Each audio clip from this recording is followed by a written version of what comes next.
Welcome to the Healthy Skin Show with Jennifer Fugo, where we're flipping everything you've been told about your chronic skin issues upside down and connecting you with alternative solutions your dermatologist never told you about. Welcome back to episode number 170 of the Healthy Skin Show. In today's episode, we're going to talk about a topic that hasn't been covered much in the past. The topic is vitiligo. We're going to discuss the basics and we're going to talk about alternative treatment options with our good friend of the show, Dr. Raja Sivamani. If this is your first time ever tuning into the show, listening to Dr. Sivamani, allow me to introduce him. He's a board-certified dermatologist who practices at Pacific Skin Institute and Zen Dermatology. He is an adjunct associate professor of clinical dermatology at the University of California, Davis, and director of clinical research and the clinical trials unit. He's also an adjunct assistant professor in the Department of Biological Sciences at the California State University, Sacramento. He engages in clinical practice as well as both clinical and translational research that integrates bioengineering, nutrition, plant science, cosmetics, and skin biology. With training in both allopathic and Ayurvedic medicine, he takes a holistic approach to his patients and in his research. We had a lot to talk about, so I want to dive straight into that conversation. Dr. Sivamani, thank you so much for coming back to the show and sharing with us all about vitiligo. As I said, this is our first episode on this particular topic, and I'm so glad to have you kind of like laying the groundwork for us on all of this. Jennifer, it's fun to be back. I've always had fun with your podcast. You do such a good job of talking about many different topics, and vitiligo is a big one. So I think this is a really good one to talk about. Yeah. And so since you are, I consider you like one of the best people to explain and simplify things for the audience. What is vitiligo for those who may not be sure about it? Because it has to do with the pigmentation of your skin, and some people may be familiar with it, others may not. What is it? And then let's talk a little bit about how do you get an accurate diagnosis? I think these are both super important questions. Just to take a very high-level view of vitiligo, first and foremost, what you see is you do see loss of pigment. There are many conditions that can cause loss of pigment, so we'll jump into that later. But vitiligo itself, you lose pigment on the skin, so if you're darker, it becomes much more visible. But the natural pigment cells on your skin, the melanocytes, they're not there anymore, and it's considered an autoimmune condition. So what you'll see patches of pigment loss either on the face or on maybe, say, the arms or the trunk. And in some people, you can lose all of the pigment on the skin. But in most cases, that's not what happens. What happens is it's in set areas along the body. And in terms of causes, what you're looking at there is it's thought of as being an autoimmune condition where the body has somehow incorrectly identified itself as a foreign substance or a foreign invader.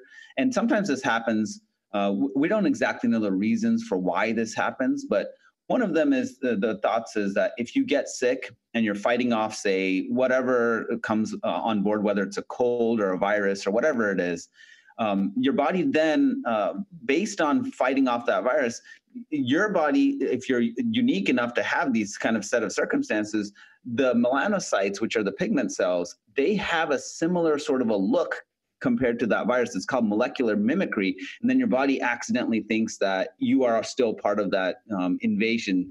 And so then it'll start attacking your own skin or attacking your own pigment. So that's one of the theories. There's another theory. We can get into the theories that are involved, but it's the major theory that's put forth, which is that there's an autoimmune connection. And so if you start noticing pigmentation loss in your skin, is it okay to just assume that you have some sort of issue? I mean, like you said, there are other conditions that can also cause some depigmentation.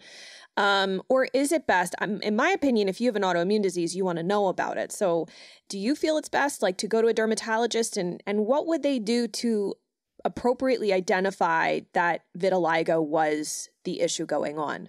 Yeah, I think this is a really important point in making sure you get an accurate diagnosis. And for starters, when you have pigment loss in the skin, there's actually different grades that you can have. You can have something known as depigmentation, where you lose that pigment altogether in that area, so it'll look white. Or you can have what's known as hypopigmentation, so you start to decrease the color. And there are many different conditions that can look like vitiligo that you want to just be careful that it actually is vitiligo. So when you go to see a dermatologist, this is one of the few conditions where a dermatologist typically doesn't have to do a biopsy. Actually, there are many conditions where a dermatologist won't need to do a biopsy. We know just from looking in the characteristic patterns. But this is one where you don't need a confirmation necessarily from a biopsy. Sometimes you do if it's a little bit of an unusual pattern. But many times what a dermatologist may do is use something called a Woods lamp. A Woods lamp is a light that's in the UVA spectrum. And usually they'll turn the lights off in the room and they'll go over the body with the Woods lamp. And they can see areas where you're starting to lose pigment. And it highlights areas where you don't have pigment. And so it'll allow them to see the characteristic areas. Typically look all over, it'll be a full skin exam, but typically you want to look in areas like the face, the hands, armpits. They'll look at the trunk and the back, and perhaps even in the genitalia, because that's another area that's affected. And then the feet, and then on the knees and elbows. So there's a few areas where they'll look, but once they see those characteristic pattern that you're supposed to see for vitiligo, it's pretty much the diagnosis. There are things that can look like vitiligo that are very concerning for people. They'll come in saying, oh my God, I'm losing pigment. Is this vitiligo? And in many cases, it's actually not. And Jennifer, if we wanted to talk about some of those more common kind of scenarios, we can do that. But yeah, I would love to know what those are, actually. I know that tinea versicolor is one where you can either have darker splotches or lighter splotches that will occur. That's the only one that I'm more, I guess, familiar with, but please share. I think that would be helpful for people to hear. Yeah, so if you have a child and they're younger and you're worried about vitiligo, first and foremost, go see a dermatologist. They will help you piece it together. But some common conditions where you can start to have the pigment look a little less intense are what we'd call hypopigmentation, not depigmentation. Some of the characteristic conditions, there's a condition called pityriasis alba, where if you have a little bit of eczema or you have dry skin on the face, you can start getting these patches of hypopigmentation on the face. And it can be very concerning for vitiligo initially when you look at it, but a dermatologist can totally put you at ease. They can look at that and tell you that it's not vitiligo, it's not a concern. And so that's one. Another one is if you have a child that has eczema that's all over the body, many times after they have the inflammation resolved, your body can have a temporary period where you lose pigment or at least have decreased pigment for a little while. It's called post-inflammatory hypopigmentation. And that can also be a little bit concerning, but it'll be in characteristic areas where you have eczema. So the front of the elbow is what we call the antecubital fossa. In little kids, it'll be on the cheeks. And then also sometimes behind the knees. And if they have eczema that's all over the body, you can get areas where you just lose pigment. As you get older, another common condition is tinea versicolor. Now, that doesn't always have to be lighter in color, but it tends to occur in areas where you have more oil-secreting glands, especially on the chest, perhaps on the neck, and on the upper back.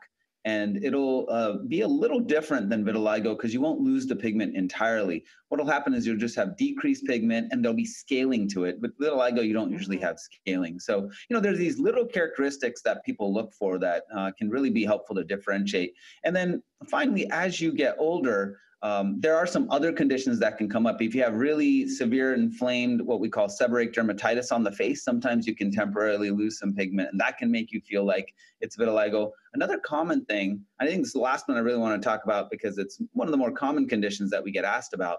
If you have a lot of sun damage and you're going outside, and especially if you have darker skin, sometimes people think you have darker skin, you're protected. Actually, if you're of Indian descent, Latino, or if you're African-American descent, what can happen is if you've got a lot of sun exposure, and happens in Caucasian skin, light skin as well, what can happen is that you can get these spots that are just depigmented spots that show up in the areas where you had too much sun exposure.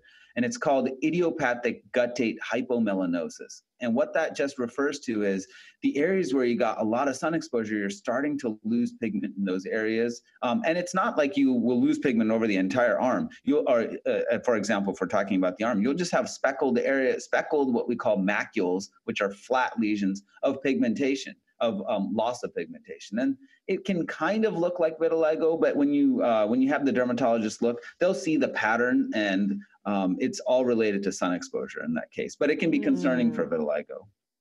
This is really helpful. And again, it underscores why it's important. I always tell people, I'm like, I know that sometimes you want to just assume this is what it is. And maybe they feel frustrated because maybe they have seen a dermatologist and they didn't really feel heard. But I do believe that it's important to get some sort of answer as to what's going on, especially when it's an autoimmune disease, because from my understanding, having one autoimmune diagnosis predisposes you to an increased risk of developing more. So it is good to know if, for example, you have vitiligo over one of these other issues. And so with that said, is there anything in particular with vitiligo that, you know, I think from like the conventional standpoint, is there anything that they normally do? And then like as someone like yourself who's much more integrative and you like to think outside of the box and look at this from a different lens, what are some of those options that we can do to help support someone who's starting to notice this change in pigmentation? Yeah, I'd love to go down the treatment options that we typically do. I wanted to make a comment about the autoimmune conditions that can also run along with, if you have one, you can have other ones. It's very true. And one of the things with that kind of a setup is that we think that the body, if you already are predisposed to developing an autoimmune reaction, you can do that in other areas as well. So some of the associated autoimmune conditions we can see with vitiligo, a couple are alopecia areata, where you can lose hair, and that's an autoimmune condition. And also autoimmune thyroid conditions like Hashimoto's is one example, can also run along with it. And so I think that's why it's really important to see someone that can accurately diagnose either your vitiligo, or if you have alopecia areata, or you have an autoimmune thyroid condition. You want to have them also think about the other associations, because say someone comes in for vitiligo and they're telling me, oh, I'm feeling really tired, or I just don't seem to have the same energy. That's a clue to me to check their thyroid status as well, because we just have to have a heightened, we have to evaluate for that. The other thing with it is if you don't think about that, then someone might just chalk that up to just being fatigue, but a dermatologist typically will know to look for that. And then if you can catch that early, then you can treat that as well. And that can make a huge difference. And you may have come in for maybe a patch that you were losing on your hand, but in the end, you'll walk away getting a better understanding of why you might have been dealing with fatigue and why you might have been dealing with a change in just your general energy status. And sometimes that can happen. Doesn't mean everybody's going to have an autoimmune thyroid issue, but they need to check for it. So I think it's really important to make sure you look for these associations. So then you talked about treatment, and let me go over some of the conventional treatments that typically occur. So when you look at the conventional approach, anytime you have vitiligo, the first and foremost idea is to shut down that inflammation. And the way we do that is topical steroids, and they are extremely effective, especially in the early stages. If you can get the vitiligo early, you have a better chance of it coming back. Now, it's not 100% effective, and it's not even close to being like the panacea of vitiligo, because we know that when you use steroids that you can get repigmentation, but it depends where. If it's on the hands, especially the fingers, or it's on the feet and toes, that is more difficult to get the vitiligo to come back. And many times, if it's on the face, that may respond a little bit faster, or if it's on the trunk, that may respond a bit faster. And so steroids is one part of it. If the steroids aren't working, there are very few FDA approved approaches. So I do want to just make a comment here that there's not too many things that are FDA approved specifically for vitiligo, but your doctor may use things off label. There are other medications that are anti-inflammatories outside of steroids that people can use topically.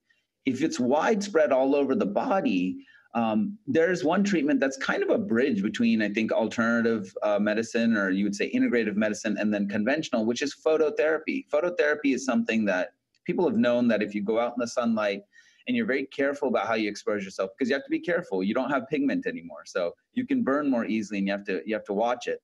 But at the same time, there are treatments where you can put people into a photo booth with narrowband ultraviolet B therapy, or if people are not able to access a booth, sometimes what they can do is they can go outside and just be really careful about not burning, but expose yourselves for small amounts of time. But you should really have that conversation with your doctor or whoever your care provider is before you make that decision. But that's another conventional approach. And really at that point, that's kind of where conventional medicine is for the most part. There are some other things you can give, the steroids systemically, or there are other anti-inflammatories that you can give as an oral agent that we will sometimes try, especially if the vitiligo is much more widespread. Other than that, there are some newer clinical studies now. They're looking at some newer medications with a lot of, we have a lot of hope that maybe one of these will start to also emerge as a more specific treatment for vitiligo. More to come on that, Jennifer. But the field has exploded with interest in trying to figure out new therapies. And there are multiple clinical studies that are ongoing. Yeah, before we dive into some of those, I would like to just ask a question and circle back about the sun exposure piece. Yeah. So you don't have as many melanocytes, and you said that you have to be careful now because you could more easily burn. Is that correct? That's correct, yeah. So what do you recommend for someone who, say, if they have pretty extensive vitiligo, like how would they handle being out in the sun? Like what would be the recommendations if it's the summertime and you want to go out in the backyard or go to a pool? What do you suggest someone does? Well, I think the best way to really do phototherapy is in a very controlled environment. So if you are able to find someone with a phototherapy booth, that is much better, because then it's very standardized. You're not guessing based on the sun position or where it's located or where you live or your latitude, or perhaps how much reflection there is coming off the ground. So if you can get access to a phototherapy booth, or talk to your doctor about getting a referral to someone that has a phototherapy booth, that is always better. And the lights are much more efficient at delivering the energy than, say, sunlight. If you are going to expose yourself to sunlight, you have to be careful in the sense that it won't take long to burn. So being out there for anything more than 5-10 minutes is really going to end up being an overexposure. And if you are of very, very light skin tones, like say Irish or Scottish descent, you have to be very careful too there. And if you have a history of skin cancer, you have to take that into account too. If you already have a history of forming skin cancers or melanomas, then you need to have a more careful conversation about whether this is the right treatment or not. Gotcha. And just to also be clear, if someone wanted to say, I'm just going to go to a tanning booth, what would you say to that?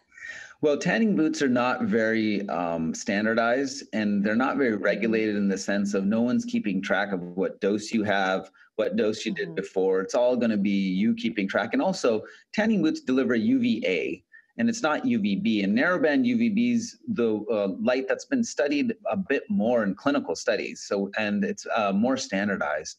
And also, when you come in for phototherapy treatments, you want the folks to know, whoever are delivering the treatment. And remember, at a tanning booth, you're kind of doing it for yourself because they're not medically trained. But you want to be able to tell, where was I before? Did I burn? Did I get sensitive? Then they have to adjust the dosing. You can't do that in a tanning booth because you might not know how to adjust it, or you might not know how much to decrease something by, or how much to increase at your next visit. All of this is just a big guessing game at a tanning booth. And you don't want to do that necessarily when the chance of burning or the chance of overexposure is high. You want to be a bit more careful. Yeah, thank you so much for that reminder, because I think a lot of times some people, and I've seen this suggested a lot in Facebook groups, like, just go to a tanning bed. And I'm like, there's a lot of risks with that. That isn't always the best way forward. So let's talk a little bit about some interesting research. Like, what are some of the interesting things that you are seeing for people who have been struggling with this that may be on the horizon ahead? Well, there's a couple ways to approach this. Well, in terms of the actual treatments, there's now much more intense research around what's known as, before I get into integrative treatments, I just want to talk about some of the biochemical pathways that are being looked at. There's something called the JAK-STAT pathway, and without getting into too much ornate detail, which as a nerd, I have a propensity to do that. I could jump into that definitely, but there's something known as the JAK-STAT pathway. And it's a new pathway that's being studied for multiple diseases. I mean, there's clinical studies in atopic dermatitis, there's clinical studies in vitiligo, they're looking at it for hidradenitis suppurativa, and also in psoriasis. So it's this new pathway that's been identified. And when I say new, it's not really been that new. It's been known about for a long time, but they're starting to develop agents that we are hoping will have an impact. Now, we don't have enough results I can't comment on whether they're working or not, because we still have to conduct the studies. But there's a whole new line of biochemical pathways that they're looking at. So for anyone out there that's thinking, are we progressing with research? Well, at the molecular level, at the laboratory level, we are. And I think that is a real exciting and interesting development when it comes to just skin diseases in general. Let's see what happens as time goes on. Let's see if vitiligo is going to be part of that conversation. So, we don't know yet, but I'm hopeful. Yeah. Yeah, that's really interesting to see all of these different, and I mean, I think, so for everybody listening, no matter where you stand, if you're like, I would do medication, I wouldn't. Everybody has their own opinion about what they feel is their comfort level for addressing their skin issues, and that's fine. But I do think that it's really cool that we're getting to see and learn about so many new avenues in the body that could be impacting the way that your skin shows up, how healthy it is, how, and in this instance, how can we maintain pigmentation?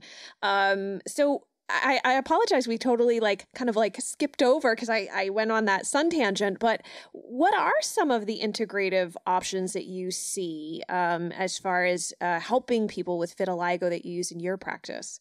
Yeah, and to talk about the integrative approaches, I do want to make a mention on the cause of vitiligo. There's still a little bit of diversity in thought on what causes vitiligo, and it probably reflects that vitiligo isn't just one disease. Vitiligo is actually perhaps several different diseases all wrapped into one umbrella, or different variants.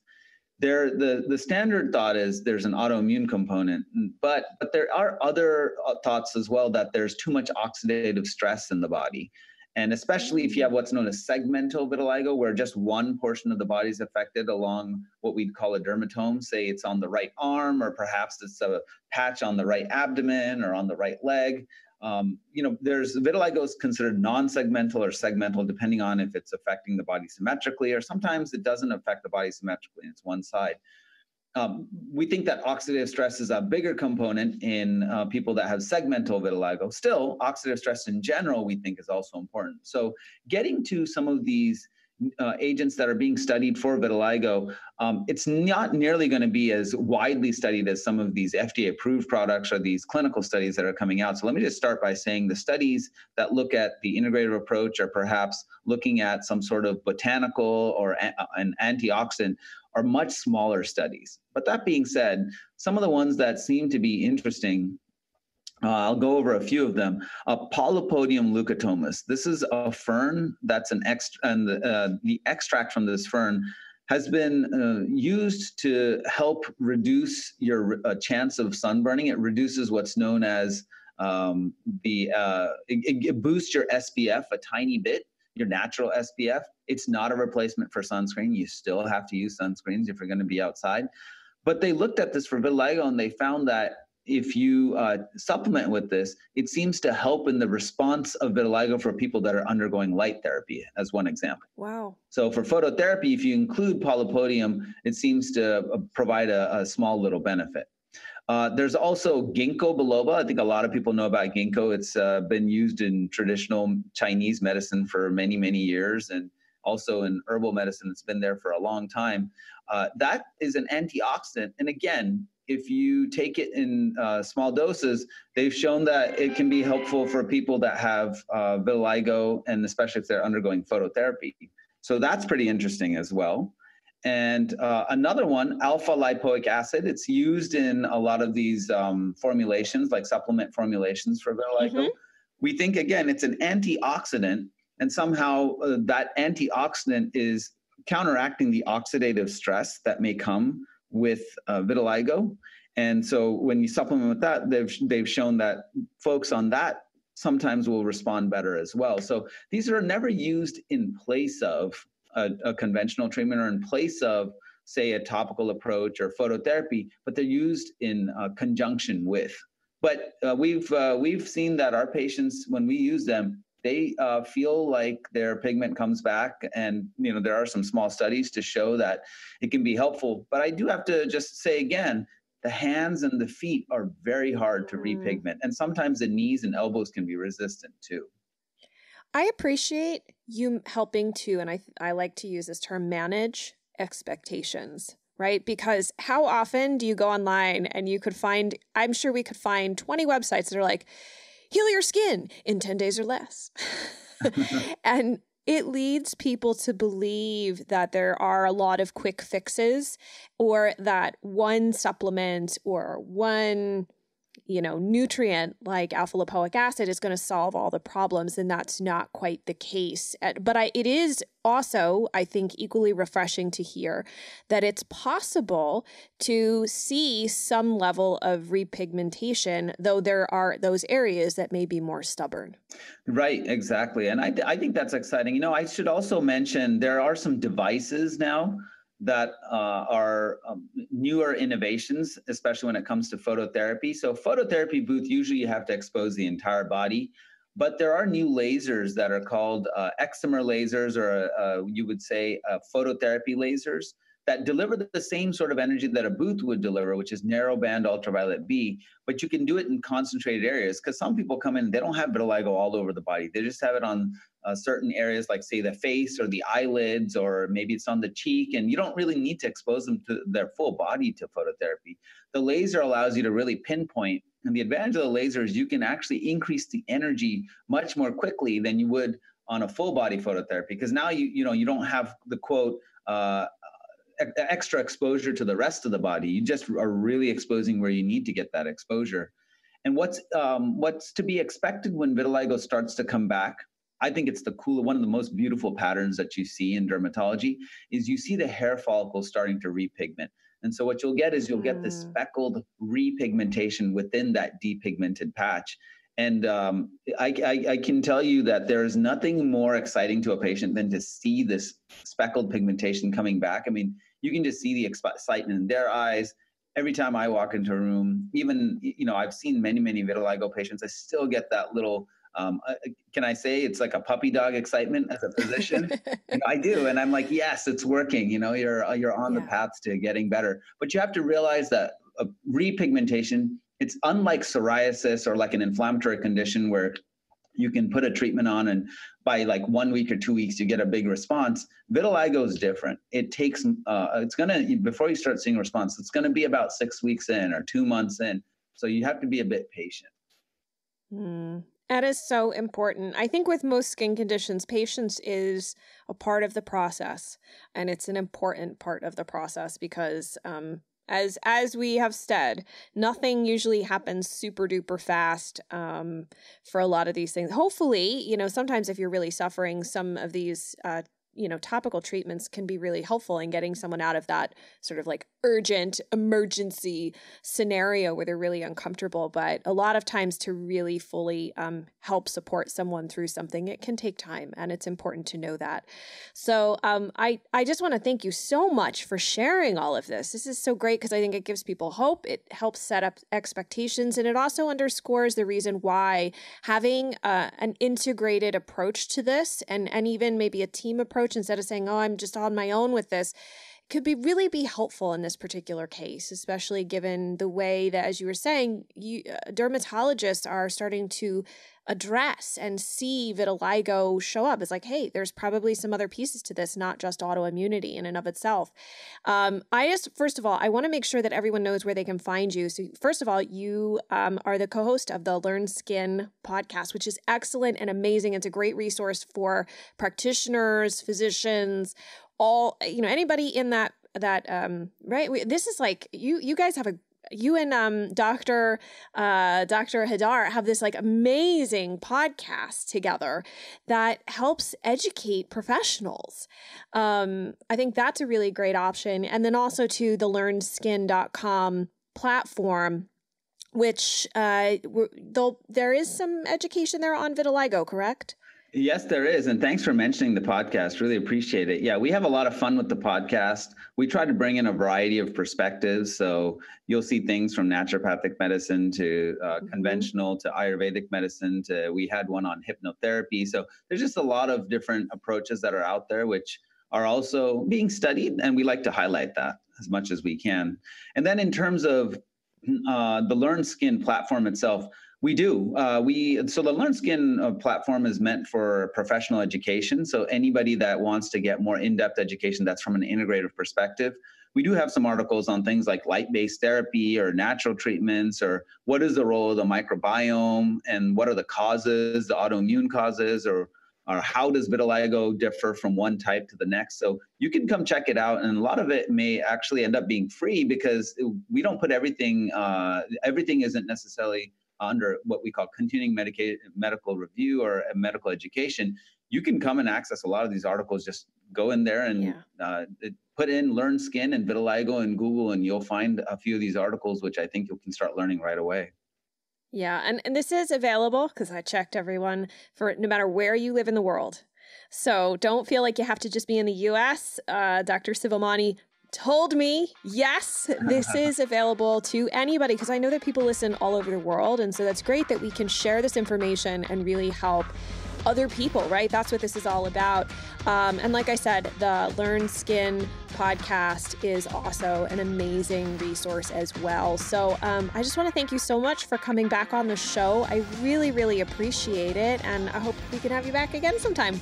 I'd love to, Jennifer. And let me just also say we've just opened a clinic if anyone is interested in connecting. We already have a medical clinic called Pacific Skin Institute, but we've just opened an integrative dermatology clinic, and we do online consultations called Zen Dermatology, and we have a naturopathic doctor that works with us. We truly want to be integrative, so if anyone wants to get in touch, look us up, Zen Dermatology. And Jennifer, it's such a pleasure every time when I come on. You ask such great questions. I think the conversation is so pertinent to people that are listening. So thank you for doing what you're doing. Thank you. I'll be honest, I am so appreciative that we have guests who are willing to come back on the show, such as Dr. Sivamani, who are so well respected and so willing to share not only their years and years of experience with us, but also to break it down and give us the pros, the cons, and what are alternative options as well from a really balanced perspective. For all of the links associated with this show and all of the things that we've talked about, you can head on over to skinterrupt.com/170 to find all of the references, links, etc. Plus, you can leave your questions and comments there. That way we can keep the conversation going. And I would deeply appreciate it if you would share this episode with people in our skin rash community who have vitiligo and who are trying to find some alternative options. This is a great place for them to begin digging, and it may give them launching off points to begin asking better questions of their dermatologists and doing better research on their own. And lastly, if you haven't done so yet, take a moment to head on over to your podcast platform of choice, rate and review The Healthy Skin Show, and then make sure to hit the subscribe button. That way you don't miss the weekly inspiration, research, and all of the cool info that we share here to help you rebuild healthy skin. Thank you so much for tuning in, and I look forward to seeing you in the next episode.